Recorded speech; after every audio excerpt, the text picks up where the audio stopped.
ان کے درجات بلند فرمائے. انہوں نے کیا خوبصورت یہ 4 مصرے لکھے کہ حسن کو بادشاہ خاص و عام کہتے ہیں. حسن کو بادشاہ خاص و عام کہتے ہیں. علی کا نائب و قائم مقام کہتے ہیں. دلیل ایک ہی کافی ہے ان کی عظمت کے لیے کہ انہیں حسین بھی اپنا امام کہتے ہیں. کیا بات ہے. یا علی علیہ السلام. اور کیا خوبصورت جملہ حسن امروہی صاحب کا لکھا ہوا کہ حسن بھی حجت حق ہے یہ اعتماد رہے. حسن بھی حجت حق ہے یہ اعتماد رہے. حسین چھوٹے حسن ہے یہ بات یاد رہے. حسین چھوٹے حسن ہے یہ بات یاد رہے. رسول خدا صلی اللہ علیہ وآلہ وسلم کے پیارے بیٹے جناب حضرت امام حسن مجتبیٰ. کون امام حسن مجتبیٰ علیہ السلام؟ دنیا جن کے بارے میں یہ غلط فہمی پھیلانے کی کوشش کرتی ہے کہ جی وہ جنگ نہیں کرتے تھے، وہ لڑتے نہیں تھے، وہ جہاد نہیں کرتے تھے، شہزادہ امن تھے. لیکن لوگوں کو کیا پتا کہ حضرت امام حسن مجتبیٰ سبط اکبر نے جو جہاد امام حسن مجتبیٰ نے کیا وہ کسی اور نے کیا کرنا ہے.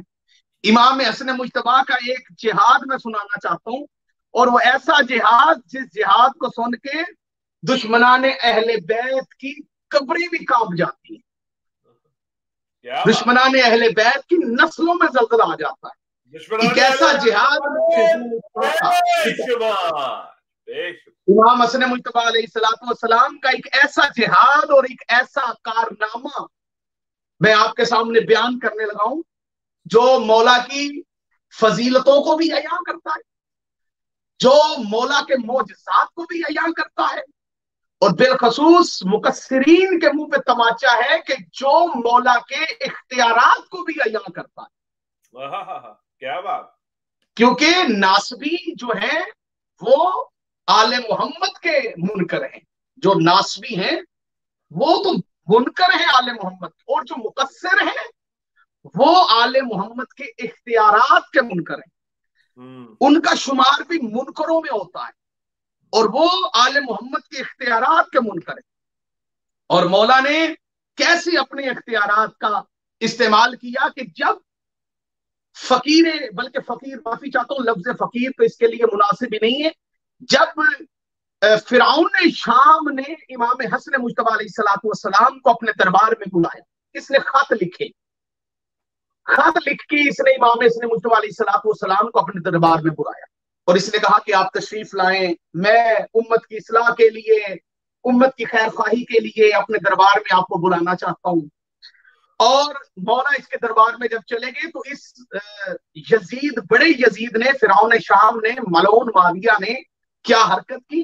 اس نے اپنے درباریوں کو یہ حکم دیا کہ جب علی کا بیٹا آئے تو کوئی بندہ اپنی مسند سے نہ اٹھے، اپنی جگہ سے نہ اٹھے، استقبال کے لیے کوئی مت اٹھے. کیونکہ ایک شاہی آداب تھا، ایک سفارتی آداب ہوتے ہیں، کوئی شاہی آداب ہوتے ہیں، کوئی طریقہ ہوتا ہے کہ جب بھی کوئی کسی کے پاس جاتا ہے تو اس کا اٹھ کے احترام کیا جاتا ہے. تو یہ تو سبط اکبر تھے، رسول اللہ کے بیٹے تھے، اور توہین اہل بیت کرنے کے لیے اس نے اپنے درباریوں کو کہا کہ جب امام حسن مجتبیٰ علیہ السلام علی کا لال آئے تو کوئی بندہ اپنی کرسی سے نہ اٹھے، اور کوئی بندہ انہیں کہیں بھی بیٹھنے کی لیے نہ بولے. وہ آئیں گے، میں ان سے بات کروں گا، اور پھر وہ یہاں سے رخصت ہو جائیں گے.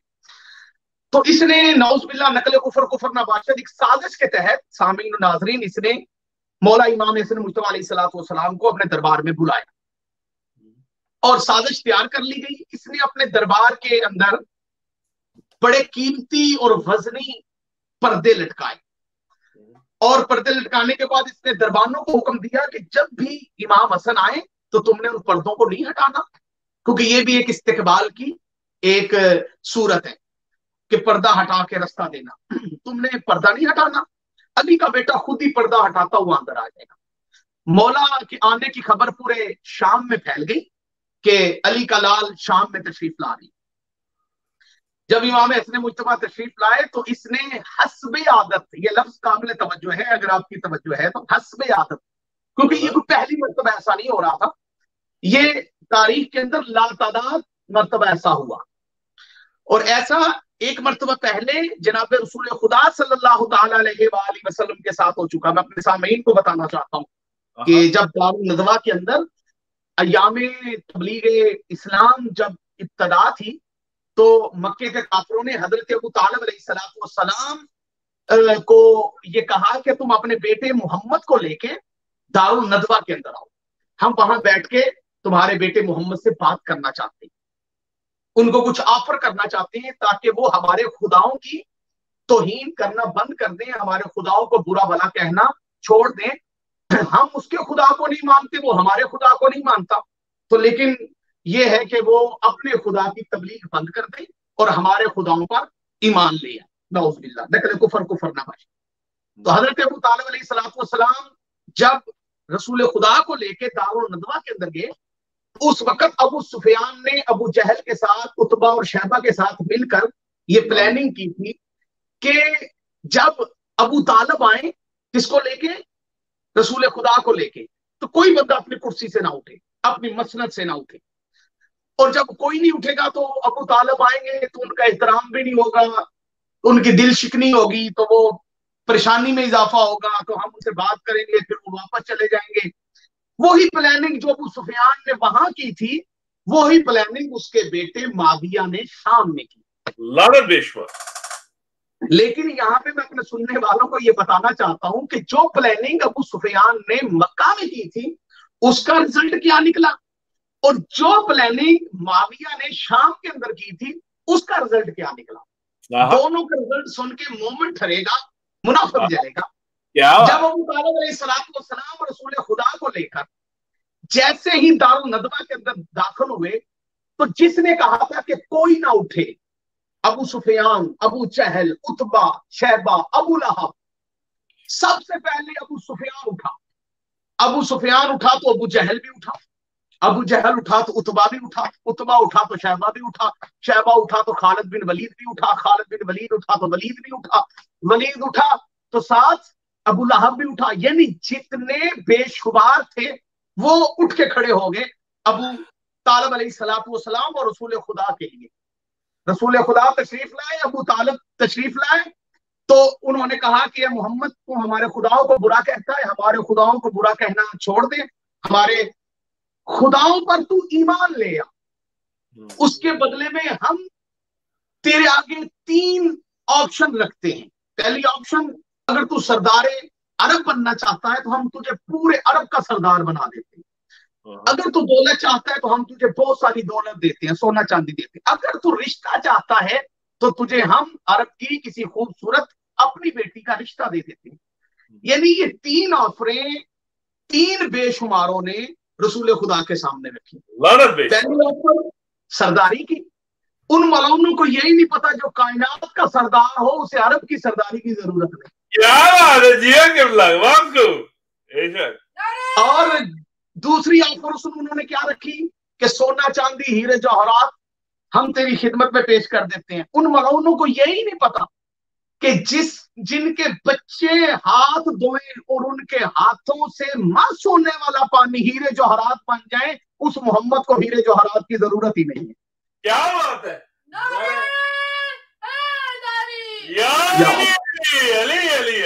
کیا بات. تیسری آفر انہوں نے دی رشتے کی رسول خدا کو.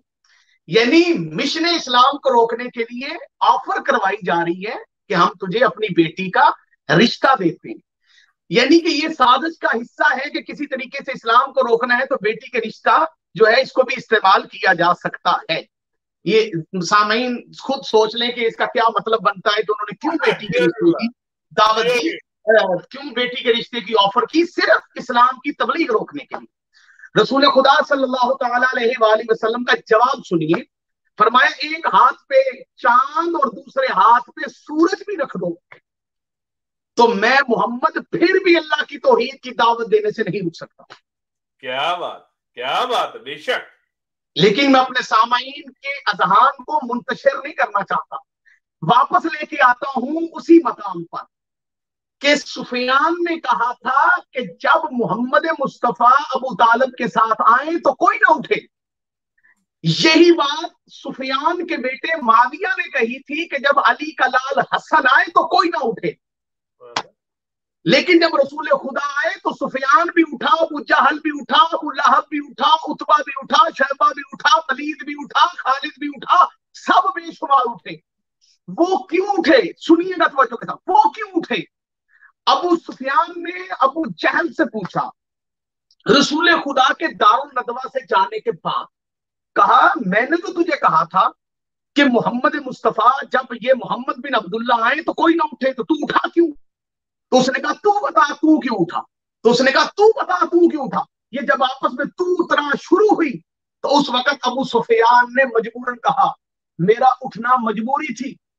ابو جہل نے پوچھا مجبوری بیان کر سب کے سامنے، تو اس نے کہا مجبوری یہ تھی کہ میں نے دیکھا کہ ابو طالب اور محمد کے دائیں بائیں ایک بہت بڑا اژدہا اپنا منہ کھولے ہوئے آ رہا تھا، مجھے خوف ڈر محسوس ہوا کہیں یہ مجھے کھا نہ جائے۔ یہی کچھ شام میں ہوا جب امام حسن مجتبی تشریف لائے تو اس نے ملعون معاویہ نے اپنے دربانوں سے کہا تھا، توجہ سے سنیے گا، کہ کوئی بندہ حسن کے استقبال میں دربار کے پردوں کو نہ ہٹائے، لیکن جیسے امام حسن مجتبی کا پہلا قدم آیا اللہ نے ہوا چلا دی۔ ہوا اتنی شدید تھی کہ امام حسن مجتبی کو ہاتھ لگانا نہیں پڑا، دربار کے پردے خود بخود اٹھ گئے۔ جیسے ہی دربار کے پردے اٹھے امام حسن نے ایک قدم آگے بڑھایا، قدم امام حسن بڑھتے جاتے تھے، دربار میں بیٹھے ہوئے شامی و کوفی حسن کے جلال سے اپنی مسندوں کو چھوڑتے جاتے تھے، اور سب سے بڑی بات امام حسن مجتبی کو دیکھ کر معاویہ ابن سفیان اٹھ کے کھڑا ہو گیا اور اس نے اپنی مسند کو چھوڑ دیا اور خود زمین پہ آ گیا۔ اور جب اس سے پوچھا گیا کہ تو کیوں اٹھا تو اس نے بھی یہی جواب دیا کہ حسن کے ساتھ ایک بہت بڑا اژدہا تھا، مجھے خوف تھا کہیں اژدہا مجھے کھا نہ جائے۔ وہی جواب جو سفیان نے دارالندوہ میں دیا تھا وہی جواب معاویہ نے شام میں دیا۔ یعنی اللہ جانتا ہے کہ یہ ملعون جب بھی ڈرتے ہیں سانپوں سے ڈرتے ہیں۔ کیا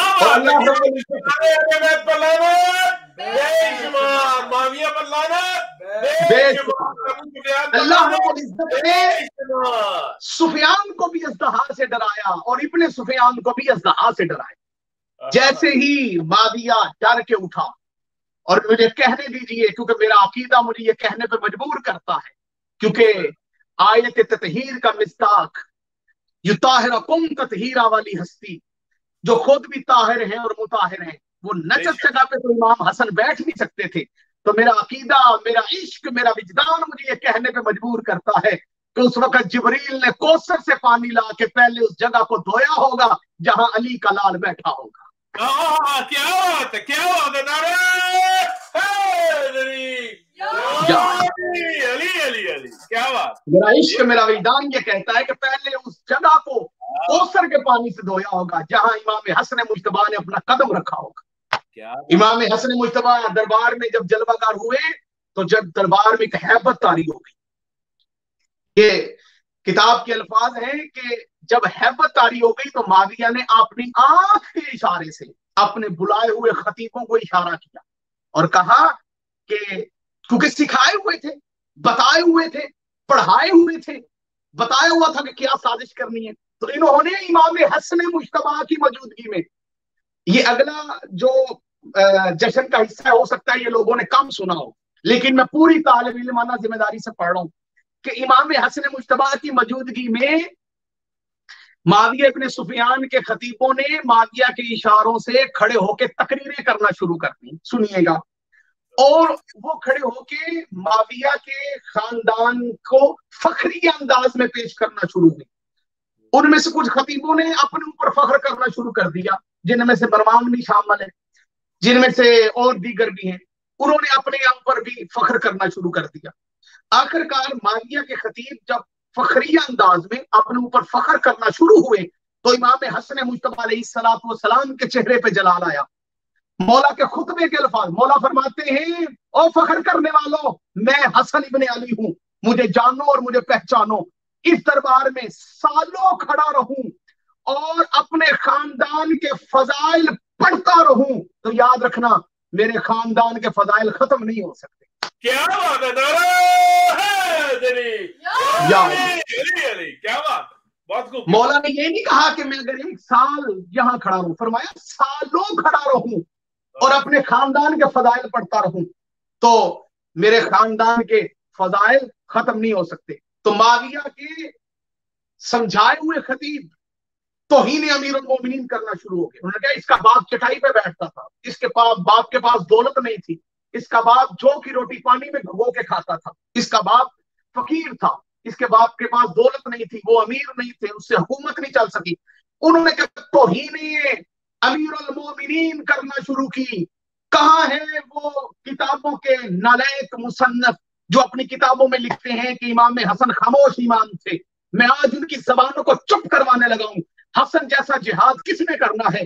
جب دربار شام کے اندر دشمن کے صحن میں کھڑے تھے امام حسن، جب انہوں نے کہا امام علی علیہ الصلوۃ والسلام کی توہین شروع کی تو اس وقت امام حسن مجتبی علیہ الصلوۃ والسلام کے چہرے پہ جلال آیا، اور جلال میں حضرت امام حسن مجتبی علیہ الصلوۃ والسلام دربار میں کھڑے ہو گئے.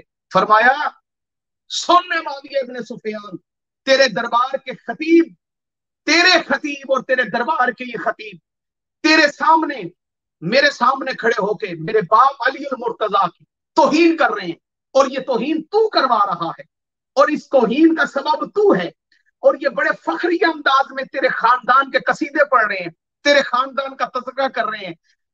اگر تیرے اندر جرت ہے تو میں حسن ابن علی آج تیرے دربار کے اندر اپنے بابا علی ابن ابی طالب سے لے کے آدم تک اپنے ہر باپ کا فضائل پڑھتا ہوں. میں علی کی فضیلت بیان کرتا ہوں، میں اپنے خاندان کے فضائل پڑھتا ہوں جو خطبے کے الفاظ ہیں میرے مولا کے. فرماتے ہیں معاویہ سن، میں علل اعلان تیرے دربار میں اپنے باپ علی کے فضائل پڑھتا ہوں، علی کے ہی نہیں علی کے باپ کے بھی فضائل پڑھتا ہوں، صرف علی کے باپ کے نہیں، علی کے باپ کے فضائل پڑھتا ہوں، یعنی پوری اپنے جد کی فضیلت بیان کرتا ہوں. ساتھ ہی مولا امام حسن مجتبی علیہ الصلوۃ والسلام نے جلال میں آ کے فرمایا صرف اپنے باپ کے نہیں، میں اس بھرے دربار کے اندر علل اعلان اپنی ماں فاطمہ الزہرا کی فضیلت، شرف، بزرگی بیان کرتا ہوں، دنیا کو بتاتا ہوں کہ میری ماں فاطمہ کا کردار کیسا تھا. او معاویہ اگر تو جرت رکھتا ہے تو اٹھ کھڑا ہو، تو میرے کان میں اپنی ماں کا کردار بیان کر کے دکھا. کیا بات ہے، کیا بات ہے معاویہ مولانا،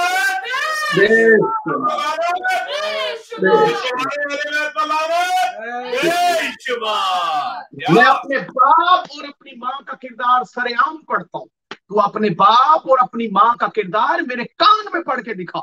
اس وقت دربار میں ہیبت طاری ہوگی، جلال حضرت امام حسن مجتبی علیہ الصلوۃ والسلام کی وجہ سے سکوت طاری ہو گیا. تب علی کا لال بولا، رسول کا بیٹا بولا، وما ینطق عن الہوی، زبان کا وارث بولا، وارث صاحب نہج البلاغہ بولا، وارث ناطق قرآن بولا، وارث سامت قرآن بولا.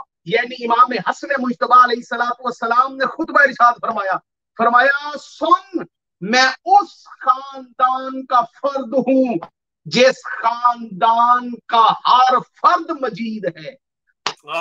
کیا بات، یہ لفظ بڑا قابل غور ہے. بہت پہلے یہ لفظ شاید ہو سکتا ہے آپ نے پہلی مرتبہ سنا ہو. میں اس خاندان کا فرد ہوں جس خاندان کا ہر فرد مجید ہے. مجید کسے کہتے ہیں؟ لفظ مجید ہمیں صرف 2 جگہ پہ نظر آتا ہے، یا قرآن مجید یا اللہ مجید. یہ لفظ بڑا قابل توجہ ہے. کیا بات، مجید اللہ کے 99 ناموں میں سے ایک صفاتی نام ہے المجید، یا کلام مجید، قرآن مجید. یہ لفظ مجید 2 جگہ پہ، ایک جگہ پہ مجید ہمیں اور نظر آتا ہے. وہ مجید کہاں نظر آتا ہے؟ عرش مجید. آپ ڈکشنری کے اندر لفظ مجید کہاں کہاں استعمال ہوا ہے آپ جا کے دیکھ لیں.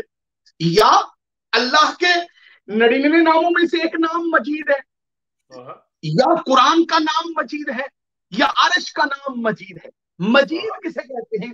بزرگی والا، بزرگ، عزت والا، احترام والا، عظمت والا، فضیلت والا، اسے کہتے ہیں مجید. اسے کہتے ہیں مجید۔ امام حسن کیا کہہ رہے ہیں دشمن کے دربار میں؟ کس کے دربار میں؟ بڑے یزید کے دربار میں، سب کے سامنے علل اعلان کہتے ہیں میرا تعلق اس خاندان سے ہے جس خاندان کا ہر فرد بزرگی والا ہے، عظمت والا ہے، فضیلت والا ہے، مجید ہے۔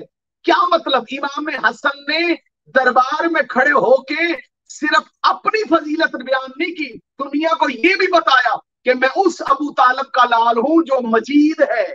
کیا بات ہے، نعرہ حیدری، یا علی علیہ السلام جو مجید ہے۔ اسی لیے بھی حضرت ابو طالب علیہ السلام، ہاں دشمن کے دربار میں کوئی تو کھڑا ہو کے کہتا کہ ابو اے حسن کیا کہہ رہے ہو؟ ابو طالب نے تو نعوذ باللہ کلمہ نہیں پڑھا، لیکن سب کی زبانیں خاموش ہو گئی۔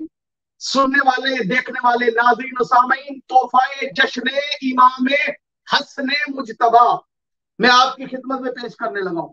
ساری گفتگو بھول جائیے گا، یہ لفظ نہ بھولیے گا۔ فرعون شام کا دربار، امام حسن مجتبی علیہ السلام کا خطبہ، اور مولا فرماتے ہیں کہ میں اس خاندان کا فرد ہوں جس خاندان کے باپ دادا مجید ہیں، میں اس خاندان کا فرد ہوں جن کے فضائل اگر میں سالوں بیان کروں تو فضائل ختم نہیں ہو سکتے۔ ساتھ ہی مولا کیا فرماتے ہیں؟ فرماتے ہیں یہ تو ہے ہمارے خاندان کے بزرگوں کے فضائل کہ وہ مجید ہیں۔ توجہ ہے آپ کی، جملہ میں بہت بڑا کہنے لگا ہوں۔ مولا فرماتے ہیں یاد رکھو یہ ہمارے خاندان کے مرد ہیں جو مجید ہیں۔